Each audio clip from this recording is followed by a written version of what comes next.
Okay, hey y'all. So, so I got The Artist Way maybe a week ago. I started reading it a week ago. It's a 12-week course, and I was, basically inspired to read it because of Dochi. Um, I be having a lot to say, a lot to think, but I feel like definitely like.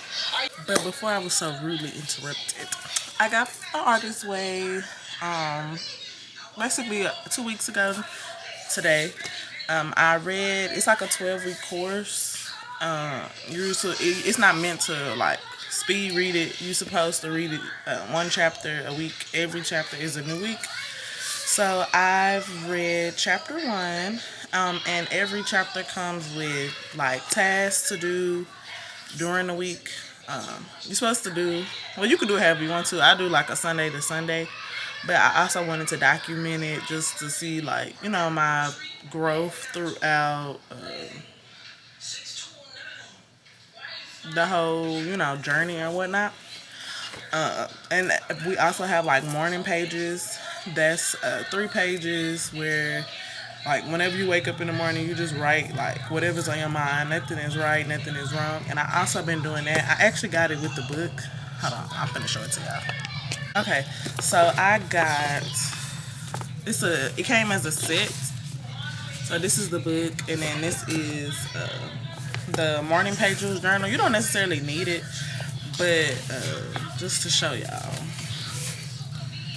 And this is just like a week. I do like every day in a different color or like whatever color I'm feeling that day. But I've been writing for sure. Now I didn't do it today just because I was supposed to be. It is like 2 in the morning. I didn't do it today because I was supposed to read the new chapter, but I got like sidetracked, which that's not good. But that's why I didn't do it. But yeah, you do this every morning, and I want this to be really not short, but just to get to the point. I also am taking like notes throughout the. Okay, so week one was recovering a sense of safety. It says week one, this initiates your creative recovery journey. You may feel both giddy and defiant, hopeful and skeptical. The readings, tasks, and exercises aim at allowing you to establish a sense of safety, which will enable you to explore your creativity with less fear. This chapter more so just speaks about kind of like battling to me, or what I got from it is kind of like battling back and forth between that logic brain and that artist brain.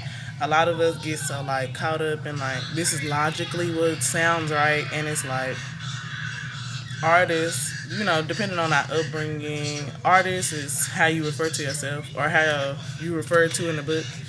So artists like sometimes end up being in the shadow, due to upbringing, how other people feel, views, values, religion. Some people be feeling like they can't, give their all because of how somebody else and stuff is gonna feel. So that's why I feel like week one is called recovering a sense of safety, kind of within yourself, because if you're not expressing your artist fully, it's because most of the time it's like upbringing or religion. So I don't want to just be reciting everything from the book. He speaks about like daydreaming. Is one you and what does it say? All too often, the artistic urges of the artist child are ignored or suppressed. Often, with the best intentions, parents try to foster a more sensible self for the child. Daydreaming is common.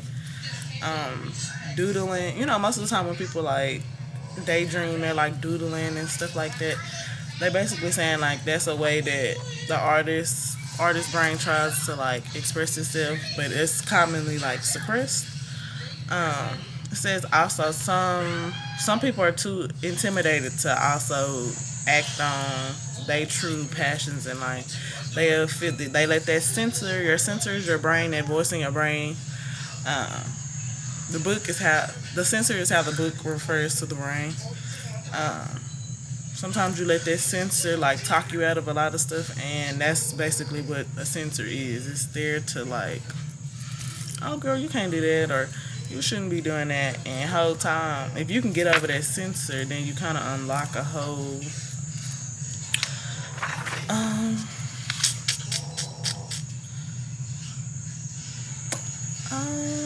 Another thing that stuck with me, it says judging your early artistic efforts is abuse. I feel like that's something that I do.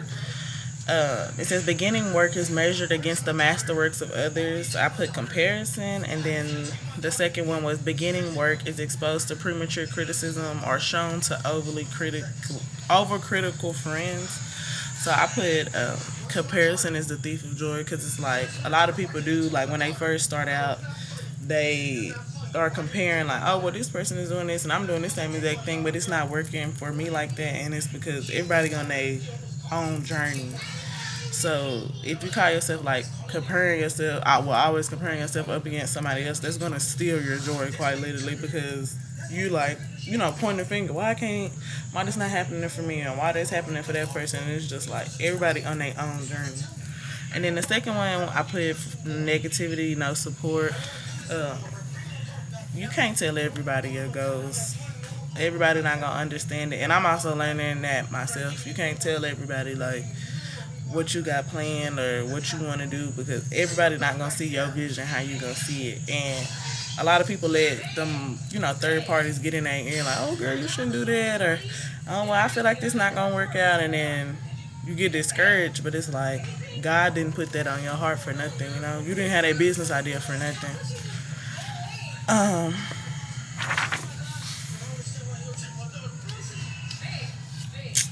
and then it speaks on negative core beliefs. Most of the time, when we are blocked in an area of our life, it is because we feel safer that way.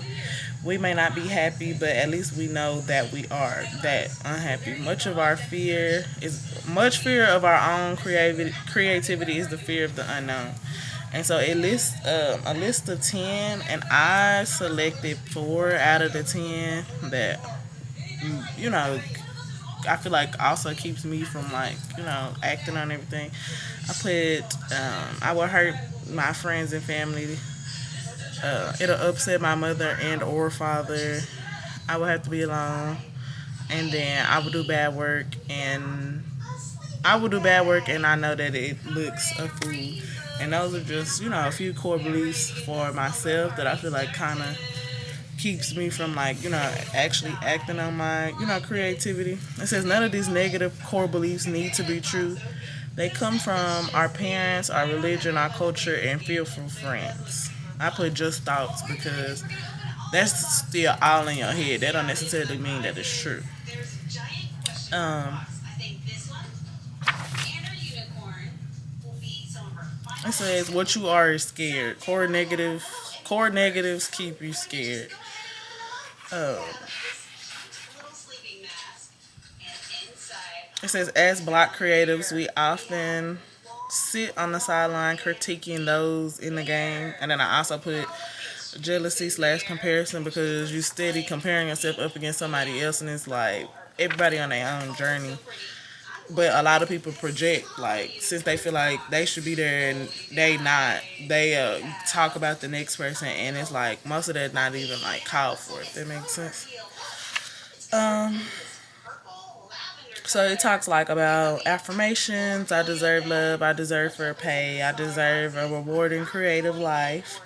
I am a brilliant and successful artist. I have rich creative talents, and I am competent and confident in my creative work. So every week also that's just a little stuff that kind of like stuck with me from week 1. So every week comes with tasks to do. So basically like homework till you read the next chapter. Um,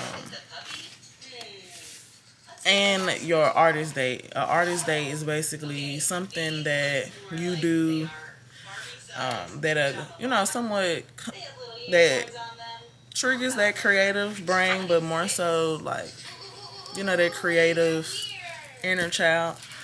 Um, it has you don't have to do every task, but it has 10 tasks to do. If you can do them all, that's cool.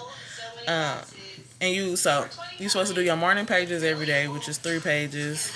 Um, and then an artist date. That's one day after week where you take yourself on a date, just you, nobody else, to spark that like creativity. So for it's 10 tasks.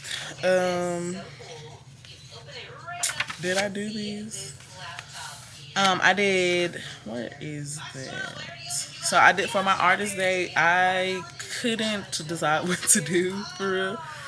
Um, just cause like I have so many like different like goals and aspirations. So what I did was I went to the mall. Um, I went to the mall where I want my vending machine to go to next. Just to kind of like get a vision of it, if that makes sense. I kind of got discouraged with the whole vending machine journey, just because my machine didn't end up where I wanted it, and I'm grateful for where it did end up at, but it not going where I wanted it to go was kind of like I don't know what to do. So I went to the mall where I want my machine to go, like the exact location. I just walked around a little bit, looked at different stores, different products. I didn't really buy nothing, but just being around amongst the people and the different clothes and the different fashions and looking at the different trends and whatnot, I just really enjoy doing that. I'm a I got some ideas for this week, depending on what the week 2 is about. But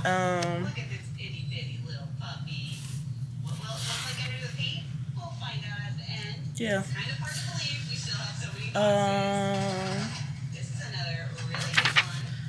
I think that's it. I forgot to do the check-in. Not being this video is kind of like rushed a little bit. Week 2 and now on will be better planned out. But I was just like, let me record this and post it so I can at least literally visually see my journey, if that makes sense.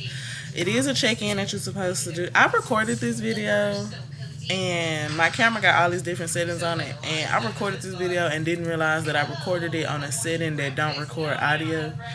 So I'm just like, but I do want it to also be a quick video. It don't have to necessarily be long. Now week 2 and from now on may be a little bit longer, but I still just wanted to, record and put it out just so I can see, how far I came. So I do have check-ins that you're supposed to do. I didn't do it just because everything was rushed. Okay, I'm gonna do better. Anyways, so week 2 is recovering a sense of identity. I'm gonna read this actually once I stop recording this. But that's why I was like, I wanted to record this video before I start reading the next chapter. But it says this week addresses self-definition as a major component of your creative journey. You may find yourself drawing new boundaries and staking out new territories as your personal needs, desires, and interests announce themselves. The essays and tools aimed at moving you into your personal identity as self-defines you. That's what week 2 is about. I see that the chapter starts off by saying going sane. So yeah, this will be another like series on my channel as I'm reading this and doing the morning pages and stuff. Even just with week 1, I definitely noticed a change in my thinking, like the negative thoughts, most of the excuses and stuff that I was making. It kind of was just like, okay, you're kind of blocking yourself. Like, okay, granted you got these excuses, but it's still stuff that you can do to move around them, if that makes sense. So, yeah. I'm going to try and have these posted every Monday. If not Tuesday, I think probably this is probably gonna come out tomorrow just because I'm recording. Well, this Tuesday morning, so I'm gonna probably I work the best at nighttime, so I'm gonna probably just wait. I'm gonna read the next chapter, probably edit this and post it. Y'all will see it, but I'm really liking it so far. I'm supposed to be done with the whole course as a whole like May 12th, I think. So I am curious to see, my journey. Um, bye y'all.